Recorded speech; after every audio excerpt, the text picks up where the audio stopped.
Hello friends, today we are starting along with Science 2, chapter number 1, Heredity and Evolution.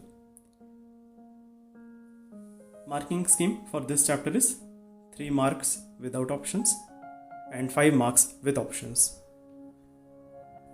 Now, let us check, can we recall, which is present on page number 1. Here they have asked us question, which component of cellular nucleus of living organisms carry hereditary characters? ये question का meaning है cell में, उसके nucleus में ऐसी कौन सी चीज़ है जो हेरिडिटरी कैरेक्टर्स कैरी ऑन कर रही है. Hereditary characters, these are characteristics which are present in our parents and their parents, which is present in our blood line. So, which component of the nucleus carries this? The answer is DNA. DNA is deoxyribonucleic acid. ये acid nucleus में present होता है. That's why it is referred to as nucleic acid. We all know there are two important types of nucleic acids. One is DNA, another is RNA. So DNA is going to carry hereditary characteristics. This image shows structure of DNA. यहाँ पे DNA का structure पता चलेगा. This structure is called as double helix structure. Our next question is, what do we call the process of transfer of physical and mental characters from parents to progeny? Progeny means next generation. अब ये कौन सी process है जिसमें physical और mental properties, characters जो parent के पास present होते हैं वो नेक्स्ट जनरेशन में पास हो रहे हैं. इस प्रॉपर्टी को हम क्या कहेंगे? So this property is refer to as heredity. इसका एग्जाम्पल हम देखेंगे ये वीडियो में. Now here in this image you can find parents along with their children are shown. Some properties are looking common. कुछ प्रॉपर्टीज आपको दिखेंगी कि ये प्रॉपर्टीज कॉमन दिख रही है चिल्ड्रन में एज वेल एज पेरेंट्स में. जो प्रॉपर्टी चिल्ड्रन में पास ऑन हुई है and same property which are present in parents, that is called as inheritance. Inherited properties कहा जाता है उनको, और इस प्रॉपर्टी को, इस प्रोसेस को हम हेरिडिटी कहेंगे. Next question, which are the components in the DNA molecule? DNA molecule के क्या कंपोनेंट्स होते हैं, किससे बना होता है ये? तो this is made up of deoxyribose sugar, nitrogenous bases as well as phosphoric acid, sometimes refer to as phosphate. ये स्ट्रक्चर में अगर हम देखें तो हमें पता चलेगा कि डीएनए का स्ट्रक्चर कैसे बना होता है. फर्स्ट पॉइंट था डीऑक्सीराइबोस शुगर. इस इमेज में नोटिस कीजिए, you will find pink colour pentagon shape structures. Those pink colour structures are deoxyribose sugar. ये शुगर मॉलिक्यूल होता है. सेकेंड बताया गया है फॉस्फेट. ये डी शेप का जो पेंटागन है उसके नीचे आपको सर्कल में पी लिखा हुआ दिखेगा at every point. Those P R nothing but phosphate molecule. ये फॉस्फेट मॉलिक्यूल है जो रेड कलर में इंडिकेट किया गया है. और डी और पी छोड़ के आपको अलग अलग शेप के कुछ स्ट्रक्चर्स दिखेंगे. जैसे फर्स्ट रो में आपको दिखेगा सी एज वेल एज जी, सेकेंड रो में दिखेगा टी ए, थर्ड रो में फिर से आपको दिखेगा जी सी, और लास्ट रो में दिखेगा आपको ए और टी. इन्हें कहते हैं हम nitrogen bases. Now this nitrogen bases, they are 4 types. First is guanine, second cytosine, third adenine and fourth thymine. These are nitrogen bases which are present in DNA. Our next question is, can you tell? Now, this can you tell asks, sketch and explain structure of DNA and various types of RNA. DNA के अलग अलग type बताइए, DNA के structure बताइए और RNA के type बताइए. In this diagram, you can notice structure of DNA as well as structure of RNA. It is almost same.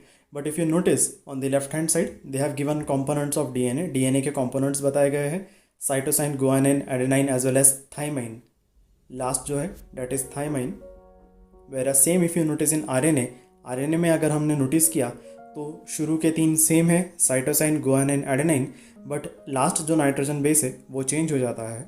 RNA में ये होता है यूरासिल. बाय द वे, जैसे DNA का full form deoxyribose nucleic acid ऐसा है, वैसे ही RNA का फुल फॉर्म है राइबो न्यूक्लिक एसिड. अगर इसको थोड़ा सा इजी ट्रिक से रिमेंबर करना है तो DNA के स्पेलिंग में से हमें डीऑक्सी को हटा देना है. We are suppose to remove, eliminate deoxy word. then you are only left with ribonucleic acid. That is what RNA stands for. And next part of the question, what are the types of RNA? Like we have seen in 9th standard में हमने इसे देखा है, 3 type के RNA होते हैं, mRNA, tRNA as well as rRNA. mRNA diagram में बताया गया है, this is messenger RNA. Next is tRNA as well as rRNA. rRNA helps in the production of proteins. ये प्रोटीन्स बनाने में हेल्प करेगा, मगर rRNA को प्रोटीन बनाने के लिए अमीनो एसिड्स की ज़रूरत होती है और ये अमीनो एसिड्स प्रोवाइड किए जाते हैं tRNA से. So tRNA will provide amino acid to the rRNA and rRNA along with the help of ribosome will produce proteins. These are the 3 types of RNA. Our next topic is transcription, translation and translocation. This is a versatile topic. It could be asked for 1 mark, 2 mark or 3 mark. Now, ये topic को समझने के लिए हम एक analogy को समझेंगे. Analogy मतलब थोड़ा क्लोज रिलेशन वाला एग्जाम्पल हम लेंगे. This is not an exact example, इसे हम एग्जैक्ट एग्जाम्पल नहीं कह सकेंगे, but this is a closely related example. Let us imagine A situation. एक सिचुएशन हम इमेजिन करेंगे कि घर पे किसी का बर्थडे है और बर्थडे सेलिब्रेट करने के लिए हमने एक प्लान डिस्कस किया कि आज घर में कुकिंग नहीं होने वाली. अगर घर पे कुकिंग नहीं होने वाली है तो खाना तो बनाना पड़ेगा या फिर मंगाना पड़ेगा. We will go along with second option, हम खाना बाहर से मंगाएंगे. अभी खाना बाहर से मंगाना है, so that's why we will take the help of mummy, that is our mother. We will approach our mother, हम हमारे मदर को अप्रोच करेंगे और उनसे पूछेंगे कि क्या ऑर्डर करना बेहतर है. Because she is mother of the family में she plays an important role. She knows interest of each and every one, किसको क्या पसंद है क्या पसंद नहीं है.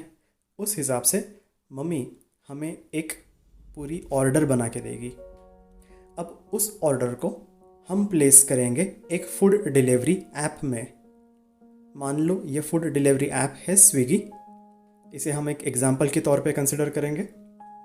और स्विगी क्या करने वाला है, जो ऑर्डर उसे हम देंगे उस ऑर्डर को होटल तक पहुंचा के उनसे फूड बना के फिर से हम तक डिलीवर कर देंगे. So this is what Swiggy is going to do. Let us see what questions are asked by every entity in this component model. इस मॉडल में हर एंटिटी, हर कंपोनेंट क्या क्वेश्चन पूछता है. होटल कहता है कि मैं खाना बना के दे सकता हूँ, मुझे ऑर्डर चाहिए. स्विगी कहता है कि मैं खाना डिलीवर कर सकता हूँ, मुझे सिर्फ ऑर्डर चाहिए और कहाँ पे डिलीवर करना है ये भी चाहिए. And that's why we come in to the third part कि हमें खाना चाहिए बट हमें ऑर्डर की ज़रूरत पड़ेगी. So that's why we refer to mummy. Mummy से हम ऑर्डर रेफ़र करते हैं. Not to put it in simple way, हमारे बीच में और स्विगी के बीच में जो हो रहा है इसे हम कहेंगे ट्रांसक्रिप्शन. स्विगी के बीच में और होटल के बीच में जो हो रहा है उसे हम कहेंगे ट्रांसलेशन. होटल स्विगी मिलके जो फूड डिलीवर कर रहे हैं फिर से हमारे पास, इसे कहेंगे हम ट्रांसलोकेशन. जैसे मैंने कहा ये कोई एग्जैक्ट एग्जाम्पल नहीं है, this is nearest possible analogy. Now let us try to see technical details. What is transcription? Information about protein synthesis is stored in DNA and synthesis of appropriate proteins as per requirement is necessary for body. इसका क्या meaning है? Protein बनाने के लिए जो proper information है उस cell की, ये प्रेजेंट होती है डीएनए में. These proteins are synthesized by DNA through RNA. अब ये प्रोटीन सिंथेसिस मतलब प्रोटीन बनाने का जो काम है वो डीएनए के वजह से होता है, मगर डीएनए को किसी की हेल्प लेनी पड़ती है और वो हेल्प होती है आरएनए. इस प्रोसेस को हम कहेंगे central dogma. DNA transcription is the process that involves transcribing genetic information from DNA to RNA. इसका मतलब यह है कि जो इंफॉर्मेशन डीएनए में प्रेजेंट है उससे हम आरएनए बनाएंगे. This will be called as transcription. The transcribed DNA message, अब जो डीएनए से मैसेज लेके आरएनए बन गया है, इसे हम आरएनए ट्रांसक्रिप्ट कहेंगे, is use to produce proteins, इससे हम प्रोटीन्स बनाएंगे। The information in DNA is not directly converted to proteins but must first be copied into RNA. DNA से मिली हुई इंफॉर्मेशन से तुरंत प्रोटीन नहीं बनेगा, इसलिए हमें आरएनए की हेल्प लेनी पड़ती है। The code for each amino acids consist of 3 nucleotides, it is called as triplet codon. अब ये जो आरएनए है, ये डीएनए से जब इंफॉर्मेशन कॉपी करेगा तब ये कोड के फॉर्मेट में कॉपी करेगा। पहले आरएनए से एमआरएनए बनेगा। एमआरएनए का खुद का 3 कोड होता है, 3 मैसेज का कोड होता है, और इस 3 कोड को हम कहेंगे triplet codon. So whenever DNA का इंफॉर्मेशन रीड किया जाएगा, उसमें से एमआरएनए अपना ट्रिपलेट कोडॉन बनाने वाला है। MRNA will produce its own triplet codon. Now here they have shown the whole process in a short glimpse. DNA का रेप्लिकेशन पहले होता है, फिर डीएनए से आरएनए करने के लिए जो प्रोसेस होती है उसे कहेंगे हम ट्रांसक्रिप्शन, और आखिर में आरएनए से जब प्रोटीन बन जाएगा उसे हम कहेंगे translation. In fact translation and translocation is a combined process which is occurring in the cell. अब ये एग्जाम्पल देखिए, इस एग्जाम्पल में ट्रांसक्रिप्शन को डिटेल में बताया गया है। ये जो नीचे की लाइन है that is 1 strand of DNA, DNA का एक हाफ है, और ये डीएनए के एक हाफ से एमआरएनए बन रहा है। जो पर्पल कलर में छोटे छोटे पीसेस ज्वाइन हो रहे हैं, those are nothing but mRNA. ये ट्रिपलेट कोडॉन बन रहा है एमआरएनए का, और ये एमआरएनए का सीक्वेंस पूरा बन गया है। नाउ व्हाट इज हैपनिंग, इसको हम फिर से एक बार ध्यान से देखेंगे। डीएनए का एक स्ट्रैंड, एक हिस्सा 1/2 लिया जाता है। जो कोड, जो इंफॉर्मेशन उस डीएनए में प्रेजेंट है, उसकी कॉम्प्लीमेंट्री इंफॉर्मेशन एमआरएनए में बनाई जाती है। एमआरएनए अपना ट्रिपलेट कोडॉन बनाएगा, 3-3 का कोड बनाएगा। इस प्रोसेस को हम कहेंगे ट्रांसक्रिप्शन।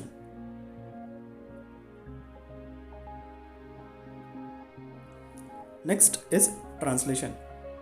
अब जैसा मैसेज एमआरएनए ने बनाया है ट्रिपलेट कोडॉन का, उसका कॉम्प्लीमेंट्री कोड बनाएगा टीआरएनए, ट्रांसफर आरएनए। अब ट्रांसफर आरएनए ये कहता है कि अमीनो एसिड्स मैं ट्रांसफ़र कर सकता हूँ, मगर मुझे कोड चाहिए। तो ये कोड अभी किसके पास है? ये कोड है एमआरएनए के पास। पहले ये कोड अवेलेबल था डीएनए के पास। डीएनए से रीड करके एमआरएनए ने अपना खुद का 3 लेवल का कोड बनाया, जिसे कहते हैं हम ट्रिपलेट कोडॉन। अब इस ट्रिपलेट कोडॉन के अगेंस्ट कॉम्प्लीमेंट्री कोड बनाने वाला है टीआरएनए। टीआरएनए जो एमआरएनए से बढ़कर अपना खुद अलग कोड बनाता है, उस कोड को हम कहेंगे anti codon. Once again in short, mRNA का कोड को कहेंगे हम लोग ट्रिपलेट कोडॉन, टीआरएनए के कोड को कहेंगे एंटी कोडॉन। तो ऐसे 2 कोड हमारे पास प्रेजेंट है। For this purpose, tRNA has anticodon having complementary sequence to the codon on mRNA. This is called as translation. So mRNA और tRNA के बीच में जो हो रहा है उसे कहेंगे हम, प्रोसेस में हमें दिख रहा है रेप्लिकेशन होने के बाद ट्रांसक्रिप्शन, और ट्रांसक्रिप्शन से जो प्रोसेस कन्वर्ट हो रही है उसे कह रहे हैं हम ट्रांसलेशन। आरएनए से प्रोटीन बनाने के प्रोसेस को हम कहेंगे ट्रांसलेशन। हमारे सिलेबस के स्कोप में रिवर्स ट्रांसक्रिप्शन ये प्रोसेस नहीं है, so we are not going to go over there. Now notice this diagram. इस डायग्राम में टीआरएनए अमीनो एसिड कैरी कर रहा है, और टीआरएनए इसे ribosome RNA that is rRNA के हेल्प से एक प्रोटीन बनाने की कोशिश कर रहा है। Once again we will see here tRNA is trying to bring in amino acid. TRNA amino acids लेके आ रहा है। अमीनो एसिड्स को ज्वाइन किया जा रहा है with the help of peptide bonds, and जैसे कि ये पेप्टाइड बॉन्ड्स बन रहे हैं, this is done with the help of rRNA. अब ये आरआरएनए कौन है इस डायग्राम में? तो वो जो ओवल दिखाया गया है circular shape, that circular shape is nothing but rRNA. ये राइबोसोम है। राइबोसोम प्रोटीन सिंथेसिस का काम करता है। प्रोटीन सिंथेसिस करने के लिए उसे टीआरएनए की हेल्प होती है। टीआरएनए की हेल्प होती है कि वो अमीनो एसिड्स ला के दे और आरआरएनए उस अमीनो एसिड्स को लेके प्रोटीन्स बनाए। अब ये पूरा एक कंप्लीट प्रोटीन नहीं है, these are small protein chains. ऐसे बहुत सारे प्रोटीन चेन्स कंबाइन होके कॉम्प्लेक्स प्रोटीन चेन्स बनती है। This is our third phase, that is translocation. Amino acids bought in by tRNA are bonded, मतलब ज्वाइन किए जाते हैं together with peptide bonds. Peptide bonds को आप इमेजिन कर सकते हो, ये एक गम की तरह काम कर रहा है, फेविकॉल की तरह काम कर रहा है ज्वाइनिंग का। पेप्टाइड का अल्टरनेट मीनिंग है अमाइड, AMIDE, अमाइड बॉन्ड्स होते हैं with the help of RRNA। During this process ribosome keeps moving from one end of the mRNA to the other by distance of 1 triplet codon. अभी जो हमने earlier एक diagram check की, उस diagram में Oval shape का जो structure है वो एक ट्रिपलेट कोडॉन के डिस्टेंस पे मूव कर रहा था। It was shifting ahead at the distance of 1 triplet codon. इस प्रोसेस को हम कहेंगे translocation. Notice in this diagram that once ribosome does its task, polypeptide rolls up and a formation of complex protein takes place। मतलब ये सारे जो tiny protein के chains हैं, ये टाइनी प्रोटीन चेन्स बहुत सारे एक साथ आ जाएंगे, they will combine, and one they will combine such many chains come together, they will form complex proteins। Now we will see formation of complex protein in one flow. ये पूरी process को जो हमने तीनों स्टेप्स देखे, जिसमें देखा transcription, फिर उसके बाद देखा ट्रांसलेशन, फिर उसके बाद ट्रांसलोकेशन, ये तीनों प्रोसेस के अभी हम एक फ्लो में देखेंगे। Will try to see this in one flow, one stretch. So here we can notice mRNA is being getting transcribed. mRNA form हो रहा है। mRNA फॉर्मेशन के लिए DNA के एक स्ट्रैंड की हेल्प ली जाती है, एक साइड की हेल्प ली जाती है। mRNA will form it's triplet codon. Triplet codon में 3 लेटर्स, 3 लेवल का एक कोड होता है। इस प्रोसेस को हम ट्रांसक्रिप्शन कहेंगे। Now mRNA is form, it will take the help of tRNA। tRNA brings in amino acids with the help of rRNA and amino acids bought by tRNA। small peptide bonds form हो रहे हैं between amino acids। many amino acids will come together to form simple protein chains, and many such protein chains will come together to form a complex protein chain। this is how formation of proteins takes place। I will just wait for some time so that you can understand this video once again। just keep on observing what is happening over here in the diagram। according to the information present on DNA, RNA is formed। this process is transcription। mRNA will come out of the nucleus, it will come into the cytoplasm। tRNA will bring in amino acids, it will take assistance of rRNA for formation of peptide bonds। small amino acids are joining together to form simple protein chain, and multiple protein chains will come together to form complex protein chains। this is what is happening in formation of complex proteins। now what happens if the sequence of code is not followed as it is? अगर ये code का जो sequence है, ये sequence में अगर कोई change हो जाए तो क्या हो जाएगा? Just notice this diagram. The main sequence was expected as it is shown in the first figure, whereas look at the second figure। Second figure जहाँ पे रिप्लेसमेंट ऐसा कहा गया है, यहाँ पे बीच में कोड देखिए, it was expected to happen TGC। ये ट्रिपलेट कोडॉन है, यहाँ पे कोड एक्सपेक्टेड था TGC, बट वो रिप्लेस हो गया है, and there is some modification which has occurred internally. It has been now replaced by GAT। Now the earlier expected code is now being replaced by some unknown code. जब ऐसे कोई genetic deformation हो जाता है, इसे हम कहते हैं mutation. We are calling this as mutation. This is the basic reason for genetic disorders or genetic abnormalities. Hereditary characteristics are transferred through the genes. However, sometimes sudden changes occur in those genes, like we have seen in just previous slide. Sometimes any nucleotide of the gene changes its position, जो अभी हमने देखा कि nucleotide की position, उसका जो sequence है वो मॉडिफाई हो जाता है, चेंज हो जाता है, which causes a minor change which is nothing but mutation. Sometimes minor mutation notice किए जाते हैं जिससे लार्ज इफेक्ट नोटिस नहीं होता है, मगर कभी कभी ये म्यूटेशन के चेंजेस काफ़ी हेवी स्केल पे, बड़े स्केल पे नज़र आते हैं, विच कॉजेज जेनेटिक डिसऑर्डर्स.